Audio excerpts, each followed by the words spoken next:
Kitabu cha Matendo ya Mitume, sura ya 16. Neno la Mungu linasema, basi akafika Derbe na Listra, na hapo palikuwa na mwanafunzi mmoja jina lake Timotheo, mwana wa mwanamke Myahudi aliyeamini, lakini babaye alikuwa Myunani. Mtu huyo alishuhudiwa vema na ndugu waliokaa Listra na Ikonio. Paulo akamtaka huyo afuatane naye, akamtoa akamtahiri kwa ajili ya Wayahudi waliokuwako pande zile, kwa maana wote walijua ya kuwa babaye ni Myunani. Basi walipokuwa wakipita kati ya miji ile, wakawapa zile amri zilizoamriwa na mitume na wazee walioko Yerusalemu ili wazishike. Makanisa yakatiwa nguvu katika ile imani, hesabu yao ikaongezeka kila siku. Wakapita katika nchi ya Frigia na Galatia, wakikatazwa na Roho Mtakatifu wasilihubiri lile neno katika Asia. Walipofika kukabili Misia, wakajaribu kwenda Bithinia, lakini Roho wa Yesu hakuwapa ruhusa. Wakapita Misia, wakatelemkia Troa. Paulo akatokewa na maono usiku. Alimwona mtu wa Makedonia amesimama akimsihi na kumwambia, vuka uje Makedonia utusaidie. Basi alipokwisha kuyaona yale maono, mara tukataka kutoka kwenda Makedonia, kwa kuwa tuliona hakika ya kwamba Mungu ametuita tuwahubiri habari njema. Basi tukanoa nanga kutoka Troa, tukafika Samothrake kwa tanga moja, na siku ya pili tukafika Neapoli, na kutoka hapo tukafika Filipi, mji wa Makedonia, mji ulio mkuu katika jimbo lile, mahali walipohamia Warumi. Tukawa katika mji huu tukikaa siku kadha wa kadha. Hata siku ya Sabato tukatoka nje ya lango, tukaenda kando ya mto, ambapo tukadhani ya kuwa pana mahali pa kusali. Tukaketi tukasema na wanawake waliokutana pale. Mwanamke mmoja jina lake Lidia, mwenye kuuza rangi ya zambarau, mwenyeji wa Thiatira, mcha Mungu, akatusikiliza, ambaye moyo wake ulifunguliwa na Bwana ayatunze maneno yaliyonenwa na Paulo. Hata alipokwisha kubatizwa, yeye na nyumba yake, akatusihi akisema, kama mmeniona kuwa mwaminifu kwa Bwana, ingieni nyumbani mwangu mkakae. Akatushurutisha. Ikawa tulipokuwa tukienda mahali pale pa kusali, kijakazi mmoja aliyekuwa na pepo wa uaguzi akatukuta, aliyewapatia bwana zake faida nyingi kwa kuagua. Akamfuata Paulo na sisi, akipiga kelele akisema, watu hawa ni watumishi wa Mungu aliye juu, wenye kuwahubiria njia ya wokovu.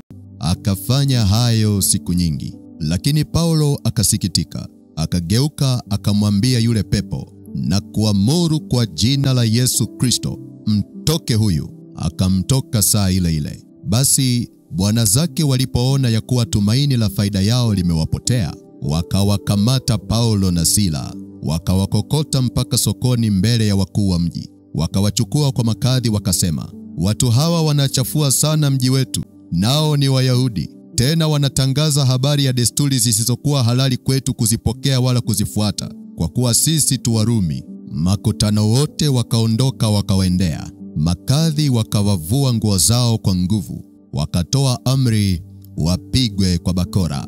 Na walipokwisha kuwapiga mapigo mengi, wakawatupa gerezani, wakamwamuru mlinzi wa gereza awalinde sana. Naye akiisha kupata amri hii, akawatupa katika chumba cha ndani, akawafunga miguu kwa mkatale. Lakini panapo usiku wa manane, Paulo na Sila walikuwa wakimwomba Mungu na kumwimbia nyimbo za kumsifu, na wafungwa wengine walikuwa wakiwasikiliza. Ghafla pakawa na tetemeko kuu la nchi, hata misingi ya gereza ikatikisika, na mara hiyo milango ikafunguka, vifungo vya wote vikalegezwa. Yule mlinzi wa gereza akaamka, naye alipoona ya kuwa milango ya gereza imefunguka, alifuta upanga akataka kujiua, akidhani ya kuwa wafungwa wamekimbia. Ila Paulo akapaza sauti yake kwa nguvu akisema, usijidhuru, kwa maana sisi sote tupo hapa. Akataka taa ziletwe, akarukia ndani, akitetemeka kwa hofu, akawaangukia Paulo na Sila. Kisha akawaleta nje akasema, bwana zangu, yanipasa nifanye nini nipate kuokoka? Wakamwambia, mwamini Bwana Yesu, nawe utaokoka pamoja na nyumba yako. Wakamwambia neno la Bwana, yeye na watu wote waliomo nyumbani mwake. Akawakaribisha saa ile ile ya usiku, akawaosha mapigo yao, kisha akabatizwa, yeye na watu wake wote. Wakati huo huo akawaleta juu nyumbani kwake, akawaandalia chakula. akafurahi sana yeye na nyumba yake yote, maana amekwisha kumwamini Mungu. Kulipopambauka, makadhi wakawatuma wakubwa wa askari wakisema, waacheni watu wale waende zao. Yule mlinzi wa gereza akamwarifu Paulo maneno haya akisema, makadhi wametuma watu ili mfunguliwe. Basi sasa tokeni nje, enendeni zenu kwa amani. Paulo akawaambia, wametupiga mbele ya watu wote bila kutuhukumu, na sisi tu Warumi, tena wametutupa gerezani, na sasa wanataka kututoa kwa siri? Sivyo, lakini na waje wenyewe watutoe. Wakubwa wa askari wakawapasha makadhi habari za maneno haya, nao wakaogopa waliposikia ya kwamba hao ni Warumi. Wakaja wakawasihi, na walipokwisha kuwatoa nje, wakawaomba watoke katika mji ule. Nao wakatoka gerezani wakaingia nyumbani mwa Lidia, na walipokwisha kuonana na ndugu, wakawafariji wakaenda zao. Bwana Yesu asifiwe. Katika kitabu cha Matendo ya Mitume sura ya 16, tunaenda kufanya maombi ya kushinda vita ya usiku wa manane. Kuna vita inafanyika katika ulimwengu wa roho inapofika usiku wa manane. Usiku wa manane ndipo wachawi wanapofanya kazi za kuwinda nafsi za watu. Usiku wa manane ndiyo muda ambao ndoto mbaya zinawapata watu. Usiku wa manane ndiyo muda ambao hali za wagonjwa zinakuwa mbaya. Mgonjwa anaweza kuwa na nafuu mchana kutwa, lakini inapofika usiku wa manane, mapigo yanaanza na hali inakuwa mbaya. Usiku wa manane ndiyo muda ambao vifo vingi vinatokea. Usiku wa manane ndiyo muda ambao hofu zinawapata watu. Kiwango cha msongo wa mawazo kinaongezeka sana inapofika usiku wa manane. Na ndiyo maana ukiwa na jambo linakusumbua, unaweza kujitahidi kulala mapema. Lakini ikifika usiku wa manane, usingizi unakatika ghafla, alafu kiwango cha msongo wa mawazo kinazidi na kukulemea. Usiku wa manane ni muda ambao watu wabaya wanapanga maovu dhidi ya watu wema. Na hapa ndipo pale ambapo wachawi wanakutana na kuandaa agenda za kuharibu maisha ya watu. Usiku wa manane ndiyo muda ambao roho ya hofu na mauti inatenda kazi kuwavamia wanadamu. Usiku wa manane ndiyo muda ambao nafsi za watu zinatekwa wakiwa usingizini na kuwekwa kwenye vifungo vya kiroho. Na usiku wa manane ndiyo muda ambao shetani anapandikiza mapando ya uharibifu kwenye maisha ya watu. Na hapa ndiyo pale ambapo umelala vizuri kabisa, lakini unaamka unaumwa. Hiyo ni vita ya usiku wa manane. Umelala vizuri, lakini umeamka una uvimbe. Hiyo ni vita ya usiku wa manane. Au inawezekana umelala ukiwa na amani, lakini unaamka na ugomvi ndani ya ndoa. Hiyo ni vita ya usiku wa manane. Sasa kwa nini inakuwa hivyo? Kwa nini mambo mabaya yanaandaliwa usiku wa manane? Kwa nini uharibifu unafanyika usiku wa manane? Inakuwa hivyo kwa sababu Shetani ndiye mtawala wa giza. Shetani ndiye mkuu wa nguvu za giza, na ameweka viumbe wengine waliolaaniwa na Bwana na kuwafanya wawe wasaidizi wake. Kwa mfano, katika utawala wa giza ndipo unakutana na wakuu wa giza, ndipo unakutana na falme na mamlaka za giza, ndipo unakutana na majeshi ya pepo wabaya, na wote hawa wanatenda kazi usiku wa manane. Kwa hiyo wakati wewe umelala usingizi, ufahamu ya kwamba ufalme wa giza upo kazini kuinda nafsi za watu na kuharibu maisha ya watu. Lakini habari njema ni kwamba Mungu wetu aliye hai, yeye hasinzii wala halali usingizi. Mungu wetu aliye hai anatulinda siku zote na kutuepusha na mabaya. Lakini ili aachilie ulinzi wake kwenye maisha yetu, ni lazima tuombe. Na tunapofanya maombi, Mungu anatutumia msaada wa kututoa kwenye shida, lakini pia anatushindia vita ya usiku wa manane. Bwana Yesu asifiwe. Ngoja nikupeleke kwenye maandiko uone kinachotokea. Ukisoma kitabu cha Matendo ya Mitume sura ya 16, mstari wa 25 mpaka wa 26, maandiko yanatupa habari ya Paulo na Sila na namna ambavyo walifungwa gerezani. Maandiko yanatuambia, lakini panapo usiku wa manane, Paulo na Sila walikuwa wakimwomba Mungu na kumwimbia nyimbo za kumsifu, na wafungwa wengine walikuwa wakiwasikiliza. Ghafla pakawa na tetemeko kuu la nchi, hata misingi ya gereza ikatikisika, na mara hiyo milango ikafunguka, vifungo vya wote vikalegezwa. Bwana Yesu asifiwe. Maandiko yanatuambia Ilipofika usiku wa manane, Mungu alituma msaada kwa Paulo na Sila. Akatikisa lile gereza kwa namna ambavyo vifungo vyao vikaachia. Lakini kitu kilichovuta msaada wa Mungu usiku wa manane ilikuwa ni maombi. Maandiko yanatuambia usiku wa manane Paulo na Sila walikuwa katika maombi, na yale maombi ndiyo yaliyotumika kuvuta msaada wa Mungu, na wakafanikiwa kushinda vita ya usiku wa manane. Na hapa tunapata kitu cha kujifunza, ya kwamba silaha pekee ya kutusaidia kushinda vita ya usiku wa manane ni maombi. Hata kama shetani anawinda maisha yetu usiku wa manane, lakini tunaye Mungu asiyelala na tunaye Mungu asiyesinzia. Huyu Mungu tukimwomba atatushindia vita na kutufungua. Maombi ya kushinda vita ya usiku wa manane yana nguvu ya kubadilisha mipango ya kuzimu dhidi ya maisha yako. Maombi ya kushinda vita ya usiku wa manane ni maombi yenye nguvu ya kubadilisha mipango ya shetani dhidi ya maisha yako. Unisikilize, itakusaidia. Changamoto unayokutana nayo asubuhi haijaanzia asubuhi, lakini imeanzia usiku wa manane. Ugumu unaokutana nao asubuhi haujaanzia asubuhi, lakini umeanzia usiku wa manane. Wakati unapokuwa umelala, huo ndio muda ambao shetani anaandika waraka mbaya dhidi ya maisha yako. Lakini kwa njia ya maombi, Mungu anatuma msaada wa kukushindia vita iliyoinuka dhidi yako usiku wa manane. Kwa njia ya maombi, Mungu anakuagizia malaika wa kukutoa kwenye kifungo ulichofungiwa usiku wa manane.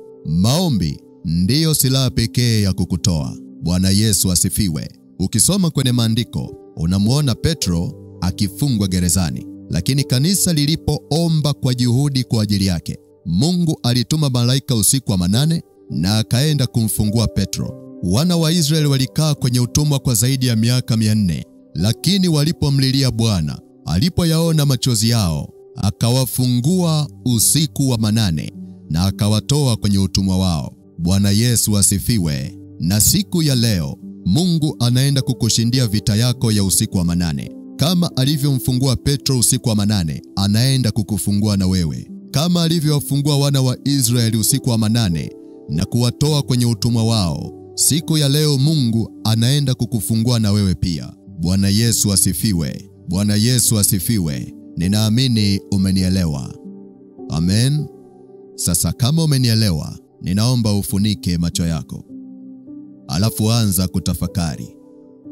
Ni jambo gani limeharibika kwenye maisha yako kwa sababu ya vita ya usiku wa manane? Inawezekana ulikuwa na mipango mizuri, lakini ulipoamka tu asubuhi, ukashangaa mipango yako yote imevunjika na kuharibika. Hiyo ni vita ya usiku wa manane. Yesu alitoa mfano wa mpanzi aliyepanda mbegu njema kwenye shamba lake, lakini alipoenda kulala, adui akaja akapanda magugu. Kwa hiyo magugu yalipandwa usiku wa manane. Alipoamka akakuta mambo yameshaharibika. Kuna watu wengi mmelala usiku mkiwa wazima kabisa, lakini mmepandiwa magonjwa usingizini na mmeamka mkiwa mnaumwa. Wengine mmelala vizuri, lakini mnaamka mnagombana. Wengine mmelala vizuri, lakini mnaamka na uvimbe kwenye mwili ambao haukuwepo kabisa wakati mlipokuwa mnaenda kulala. Wengine mnalala mkiwa na amani, lakini mnaamka na hasira na hamuelewi ni kitu gani kimetokea. Hujawahi kusikia mtu anakuambia kwamba leo hajaamka vizuri? Hujawahi kusikia kuna mtu anakuambia kwamba leo ameamka vibaya? Ana hasira tu bila sababu yoyote, ana chuki tu bila sababu yoyote, lakini alilala mapema na alilala akiwa na furaha. Lakini kilichotokea katika ulimwengu wa roho ni kwamba kuna vita ya usiku wa manane ilimkuta akiwa hajajipanga. Kuna vita ya usiku wa manane iliinuka akiwa hajajiandaa, na shetani akapata nafasi ya kumshinda. Ni jambo gani limeharibika kwenye maisha yako kwa sababu ya vita ya usiku wa manane? Wengine mnanisikiliza muda huu mnaumwa na hali zenu za kiafya si nzuri. Kuanzia asubuhi mpaka jioni mnashinda salama kabisa mkiwa na amani. Lakini ikifika usiku wa manane, hali inabadilika na ule ugonjwa unazidi kiasi ambacho usiku mzima hupati usingizi kwa sababu ya mateso. Hiyo ni vita ya usiku wa manane. Na siku ya leo nataka tuombe ili Yesu ambaye ni Bwana wa vita atushindie vita ya usiku wa manane. Mimi sijui kama unafahamu kwamba shetani alimuingia Yuda usiku wa manane na akaenda kumsaliti Yesu. Kwa hiyo ukiona umesalitiwa na mtu, huo usaliti uliandaliwa usiku wa manane katika ulimwengu wa roho. Ukiona watu walikufurahia jana, alafu leo wamekuchukia ghafla, ufahamu ya kwamba hilo ni pando lililopandwa usiku wa manane.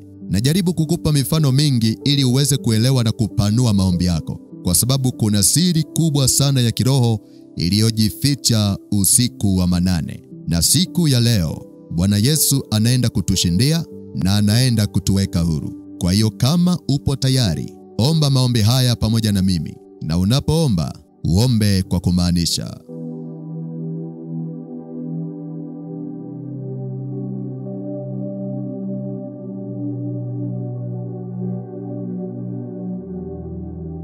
Sema: Mungu uliye hai, ninasogea kwenye kiti chako cha neema. Ninaomba unisamehe kwa dhambi na makosa niliyotenda. Ninaomba unisamehe. Ninaomba unirehemu. Katika jina la Yesu. Katika jina la Yesu. Kwa maneno ya kinywa chako, nenda mbele za Mungu kwa toba na rehema. Mwambie Mungu akusamehe kwa jambo lolote unalosikia kulitubia ndani ya moyo wako. Mwambie Mungu akusamehe. Lakini pia unapoendelea kuomba toba na rehema, mwambie Mungu akusamehe hata kwa zile dhambi usizozijua. Mwambie Mungu akusamehe. Endelea kuomba, endelea kuomba, endelea kuomba, endelea kuomba, endelea.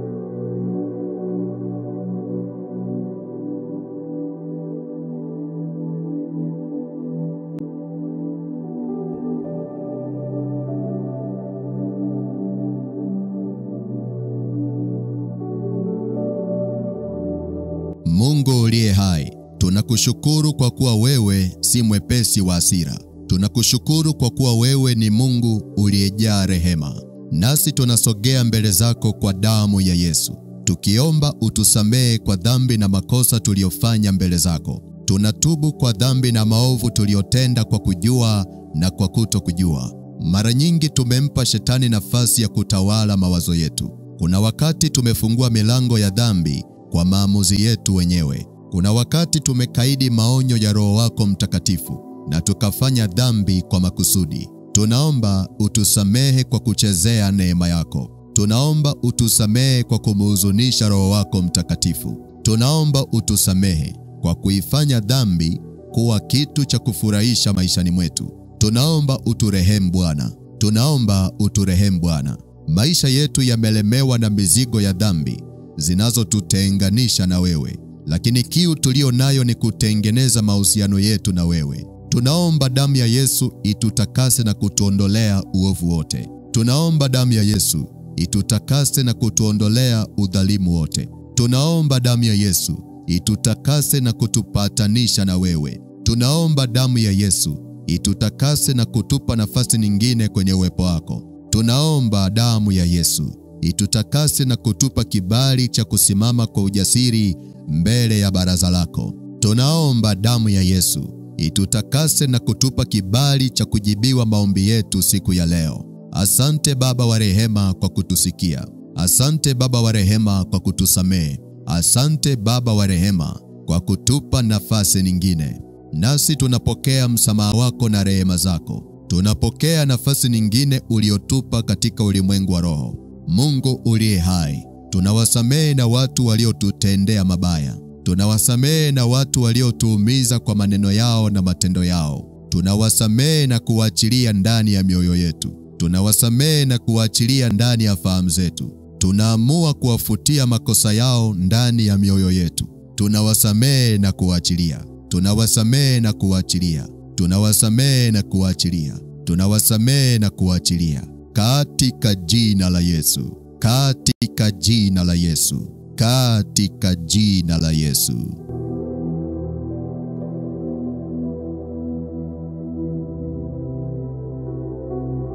Kama umeshafanya toba na unasikia umepata amani, anza kutumia damu ya Yesu kushinda vita ya kiroho inayoinuka dhidi yako usiku wa manane. Anza kutumia damu ya Yesu kushinda vita ya kiroho inayoinuka dhidi yako usiku wa manane. Kwa mfano, unaweza ukaomba hivi: Mungu uliye hai, nasimama na damu ya Yesu kama silaha. Nashinda vita ya kiroho inayoinuka dhidi yangu usiku wa manane. Nashinda vita ya kiroho inayoinuka dhidi ya afya yangu usiku wa manane. Nashinda vita ya kiroho inayoinuka dhidi ya uchumi wangu usiku wa manane. Naishinda kwa damu ya Yesu. Naishinda kwa damu ya Yesu. Naishinda kwa damu ya Yesu. Naishinda kwa damu ya Yesu. Endelea kuomba namna hiyo. Endelea kuomba namna hiyo. Taja eneo ambalo unajua linashambuliwa katika maisha yako. Endelea kuomba. Endelea kuomba. Hata ukinisikia na kupa maelekezo, wewe usinyamaze kimya. Endelea kuomba. Endelea kuomba. Shinda hiyo vita ya kiroho inayoinuka usiku wa manane. Panua maombi yako. Shinda wakuu wa giza wanaokushambulia usiku wa manane. Shinda wakuu wa anga wanaokushambulia usiku wa manane. Shinda majeshi ya pepo wabaya wanaokushambulia usiku wa manane. Shinda roho za mizimu zinazokushambulia usiku wa manane. Washinde kwa damu ya Yesu iliyomwagika pale msalabani. Tumia damu ya Yesu kama silaha kuwashinda. Maana neno la Mungu linasema kwenye kile kitabu cha Ufunuo sura ya 12 mstari wa 11 kwamba nao wakamshinda kwa damu ya mwana-kondoo na kwa neno la ushuhuda wao, ambao hawakupenda maisha yao hata kufa. Na wewe tumia damu ya Yesu kuishinda hiyo vita. Tumia damu ya Yesu kushinda vita ya usiku wa manane. Endelea kuomba. Endelea kuomba. Endelea kuomba. Endelea kuomba. Mwambie Mungu, nasimama na damu ya Yesu kama silaha ya ushindi wangu. Nasimama na damu ya Yesu kama silaha ya kufunguliwa kwangu. Nasimama na damu ya Yesu kama silaha ya ulinzi wangu. Nashinda vita ya kiroho inayoinuka dhidi yangu usiku wa manane. Nashinda wakuu wa anga wanaoinuka dhidi yangu usiku wa manane. Nawashinda kwa damu ya Yesu. Nawashinda kwa damu ya Yesu. Nawashinda kwa damu ya Yesu. Navunja mipango yao na agenda zao kwa jina la Yesu. Navunja mitego yao na tanzi zao kwa jina la Yesu. Navunja ngome zao na kuwashinda kwa damu ya Yesu. Nasimama na damu ya Yesu kama silaha kushinda roho za kichawi zinazonishambulia usiku wa manane. Nashinda roho za kichawi zinazonipandia mabaya usiku wa manane. Nashinda roho za kichawi zinazotaja jina langu usiku wa manane. Nashinda roho za kichawi zinazowinda uzima wangu usiku wa manane. Nazishinda kwa damu ya Yesu iliyomwagika msalabani. Nazishinda kwa damu ya Yesu iliyomwagika msalabani. Nazishinda kwa damu ya Yesu iliyomwagika msalabani. Nazishinda kwa damu ya Yesu iliyomwagika msalabani. Endelea kuomba. Endelea kuomba. Endelea kuomba. Endelea kuomba. Taja maeneo unayojua huwa unashambuliwa na adui. Kama huwa unashambuliwa na magonjwa, shinda hiyo vita ya usiku wa manane. Mwambie Mungu uliye hai, nasimama na damu ya Yesu kama silaha ya kufunguliwa kwangu. Nashinda vita ya magonjwa inayoinuka dhidi yangu usiku wa manane. Nashinda vita ya presha inayopanda usiku wa manane. Nashinda vita ya kifua kinachonibana usiku wa manane. Nashinda vita ya kisukari kinachopanda usiku wa manane. Nashinda vita ya homa inayopanda usiku wa manane. Naishinda kwa damu ya Yesu iliyomwagika. Naishinda kwa damu ya Yesu iliyomwagika. Naishinda kwa damu ya Yesu iliyomwagika. Naishinda kwa damu ya Yesu iliyomwagika. Endelea kuomba. Endelea kuomba. Endelea kuomba. Endelea kuomba. Maana nimesha kuanzishia njia. Nimesha kuanzishia njia. Sasa endelea. Endelea. Endelea. Endelea.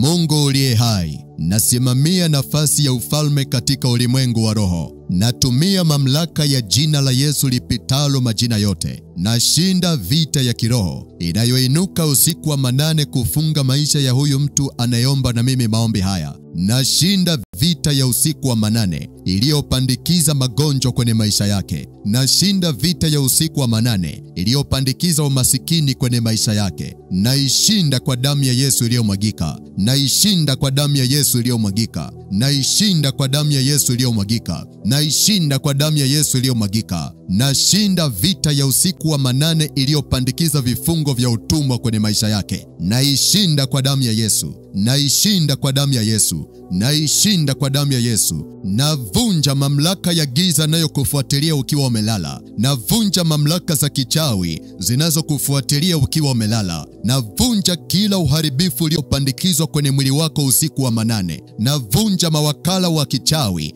waliokuwekea uvimbe usiku wa manane. Nawavunja kwa jina la Yesu. Nawavunja kwa jina la Yesu. Nawavunja kwa jina la Yesu. Navunja na kazi zao walizofanya kwenye maisha yako. Navunja na kazi zao walizofanya kwenye afya yako. Nazivunja na kuzisambaratisha kwa jina la Yesu. Nazivunja na kuzisambaratisha kwa jina la Yesu. Nazivunja na kuzisambaratisha kwa jina la Yesu. Nang'oa mapando ya magonjwa uliowekewa usiku wa manane. Nang'oa pando la presha ulilowekewa usiku wa manane. Naling'oa kwa jina la Yesu. Naling'oa kwa jina la Yesu. Naling'oa kwa jina la Yesu. Naling'oa kwa jina la Yesu. Naling'oa kwa jina la Yesu. Pepo wachafu mliolaaniwa na Bwana. Pepo wachafu na majini bahari mlioingia ndani ya huyu mtu na kufunga maisha yake. Navunja mahali mnaposimama. Navunja ngome mliojijengea ndani yake. Nawavunja na kuwaponda kwa rungu la Bwana. Nawavunja na kuwaponda kwa rungu la Bwana. Nawavunja na kuwaponda kwa rungu la Bwana. Nawavunja na kuwaponda kwa rungu la Bwana. Toka, achia mwili wake. Toka, achia mwili wake. Toka, achia mwili wake. Toka, achia mwili wake. Toka, toka, toka, toka, toka, toka, toka. Achia mwili wake. Achia mwili wake. Toka, toka. Achia maisha yake. Ondoka, achia maisha yake. Ondoka, achia maisha yake. Ondoka, achia maisha yake. Ondoka, achia maisha yake na msirudi tena. Katika jina la Yesu. Katika jina la Yesu. Katika jina la Yesu. Enyi roho za mizimu mnayemtembelea huyu mtu usiku wa manane. Enyi roho za miungu mnaomtembelea huyu mtu usiku wa manane. Na wadhoofisha na kuwafadhaisha kwa damu ya Yesu. Na wadhoofisha na kuwafadhaisha kwa damu ya Yesu. Na wadhoofisha na kuwafadhaisha kwa damu ya Yesu Kristo wa Nazareth aliye hai. Na wavunja na kuwatoa. Na wavunja na kuwatoa. Na wavunja na kuwatoa. Na wavunja na kuwatoa kwenye nafsi yake. Na wavunja na kuwatoa kwenye nafsi yake. Toka, achia nafsi yake haraka. Toka, achia nafsi yake haraka. Toka, achia nafsi yake. Toka, achia nafsi yake. Navunja maelekezo mnayompa kwenye ndoto. Navunja na agano la uharibifu mlilomuunganisha kwenye ndoto. Nalivunja kwa damu ya Yesu. Nalivunja kwa damu ya Yesu. Nalivunja kwa damu ya Yesu. Nalivunja kwa damu ya Yesu. Ondoka, achia maisha yake haraka. Ondoka, achia maisha yake haraka. Ondoka, achia maisha yake haraka. Achia maisha yake haraka. Achia maisha yake na msirudi tena. Toka kwa jina la Yesu. Toka kwa jina la Yesu. Toka kwa jina la Yesu. Toka kwa jina la Yesu. Enyi roho za udhaifu mnamfanya huyu mtu ateseke kwa magonjwa usiku wa manane. Mnamfanya ateseke na homa usiku wa manane. Mnamfanya abana. Na wapasua kwa rungu la Bwana. Na wapasua kwa rungu la Bwana. Na wapasua kwa rungu la Bwana. Na wapiga na kuwapasua kwa rungu la Bwana. Na wapiga na kuwapasua kwa rungu la Bwana. Na wapiga na kuwapasua kwa rungu la Bwana. Nabatilisha agano la uharibifu na mauti mliloingia nalo ndani yake. Nalibatilisha na kulifuta kwa damu ya Yesu. Nalibatilisha na kulifuta kwa damu ya Yesu. Nalibatilisha na kulifuta kwa damu ya Yesu. Navuruga ratiba ya kumtesa huyu mtu usiku wa manane. Navuruga agenda za kumuumiza usiku wa manane. Nazivuruga kwa jina la Yesu. Nazivuruga kwa jina la Yesu. Nazivuruga kwa jina la Yesu. Nazivuruga, nazivuruga, nazivuruga, nazivuruga, nazivuruga kwa jina la Yesu. Nazifuta kwa damu ya Yesu. Nazifuta kwa damu ya Yesu. Nazifuta, nazifuta, nazifuta, nazifuta, nazifuta kwa damu ya Yesu. Nazifuta kwa damu ya Yesu. Nafuta na masaa ya mateso mliomwekea. Nayafuta, nayafuta, nayafuta, nayafuta, nayafuta kwa damu ya Yesu. Nayafuta kwa damu ya Yesu. Enyi roho za udhaifu mliolaaniwa na Bwana. Enyi roho za udhaifu mliolaaniwa na Bwana, toka achia maisha yake kwa jina la Yesu. Toka achia maisha yake kwa jina la Yesu. Toka achia maisha yake kwa jina la Yesu. Toka achia maisha yake. Toka achia maisha yake. Toka achia maisha yake na msirudi tena katika jina la Yesu. Katika jina la Yesu. Katika jina la Yesu. Katika jina la Yesu. Napita na damu ya Yesu kwenye masaa ya mateso yako usiku wa manane. Napita na damu ya Yesu kwenye malango ya mateso yako usiku wa manane. Napita na damu ya Yesu kwenye masaa ya ndoto mbaya usiku wa manane. Napita na damu ya Yesu kwenye malango ya kifungo chako usiku wa manane. Na kufungua na kukutoa kwenye uteka. Na kufungua na kukutoa kwenye uteka. Na kufungua na kukutoa kwenye uteka. Na kufungua na kukutoa kwenye uteka. Na kufungua na kufungua na kufungua na kufungua na kufungua na kufungua na kufungua na kukutoa kwenye uteka. Na kufungua na kukutoa kwenye uteka. Nafuta masaa ya mateso yako usiku wa manane. Nafuta masaa ya kifungo chako usiku wa manane. Nafuta masaa ya magonjwa yako usiku wa manane. Nayafuta kwa damu ya Yesu iliyomwagika msalabani. Nayafuta kwa damu ya Yesu iliyomwagika msalabani. Nayafuta kwa damu ya Yesu iliyomwagika msalabani. Nayafuta, nayafuta, nayafuta, nayafuta. Nabadilisha nyakati na majira kwa jina la Yesu. Nabadilisha nyakati na majira kwa jina la Yesu. Nyakati za kuteseka usiku wa manane zikuachie kwa jina la Yesu. Zikuachie kwa jina la Yesu. Zitoke na kukuachia kwa jina la Yesu. Zitoke na kukuachia kwa jina la Yesu. Zitoke na kukuachia na zisirudi tena katika jina la Yesu. Katika jina la Yesu. Nyakati za kupandiwa magonjwa usiku wa manane zikuachie kwa jina la Yesu. Zikuachie kwa jina la Yesu. Zikuachie kwa jina la Yesu. Zitoke na kukuachia. Zitoke na kukuachia. Zitoke na kukuachia na zisirudi tena katika jina la Yesu. Katika jina la Yesu. Nafunga malango ya kichawi yanayotumika kukufunga usiku wa manane. Nayafunga kwa damu ya Yesu. Nayafunga kwa damu ya Yesu. Nayafunga kwa damu ya Yesu iliyomwagika pale msalabani. Katika jina la Yesu. Katika jina la Yesu. Katika jina la Yesu. Na kutamkia ushindi kuanzia leo. Na kutamkia ushindi kuanzia leo. Usiku wako uwe ni usiku wenye amani. Usiku wako uwe ni usiku wenye baraka. Usiku wako uwe ni usiku wenye pumziko. Bwana akuagizie malaika wake waweke kituo kwenye nafsi yako. Bwana akuagizie malaika wake waweke kituo kwenye kitanda chako. Bwana akuagizie malaika wake waweke kituo kwenye familia yako. Usipatwe na shida tena. Usipatwe na mashambulizi tena. Usipatwe na uteka tena. Usipatwe na vifungo tena. Katika jina la Yesu. Katika jina la Yesu. Katika jina la Yesu. Katika jina la Yesu. Katika jina la Yesu. Amen. Bwana Yesu asifiwe. Kama umefanya maombi haya, napenda kukupa hongera kwa ushindi. Mungu akubariki sana kwa kusoma kitabu cha Matendo ya Mitume sura ya 16 yote. Kesho tutaendelea kusoma kitabu cha Matendo ya Mitume sura ya 17. Lakini kabla sijamaliza kipindi cha leo, nataka nikupe nafasi ya kuokoka. Yani kumpa Yesu nafasi ya ingie ndani yako na afanike kuwa Bwana na Mwokozi wa maisha yako. Unapookoka, unapata uhakika wa kuishi maisha ya ushindi ukiwa hapa duniani. Lakini pia unapompa Yesu maisha yako, hata ukifa leo, unakwenda mbinguni. Hii ni habari njema sana ya ufalme wa Mungu katika maisha yako. Kwa hiyo kama upo tayari na unamhitaji Yesu aingie ndani yako, akuokoe na aliandike jina lako katika kitabu cha uzima wa milele, fuatisha maombi haya. Sema: Mungu Baba, katika jina la Yesu, asante kwa kuniwezesha kusoma neno lako siku ya leo. Ninaomba unisamehe dhambi zangu zote nilizotenda katika maisha yangu. Ninatubu kwako. Ninaomba unisamehe. Ninaomba damu ya Yesu initakase. Bwana Yesu, ninakuhitaji katika maisha yangu. Ninafungua mlango wa moyo wangu na kukaribisha uingie ndani yangu kwa uweza wa Roho wako Mtakatifu. Uwe Bwana na Mwokozi wa maisha yangu kuanzia sasa na milele yote. Asante kwa kunisamehe na asante kwa kuniokoa. Ninaomba unitie nguvu, shetani asinishinde. Ninaomba unitie nguvu, majaribu yasinishinde. Katika jina la Yesu. Amen.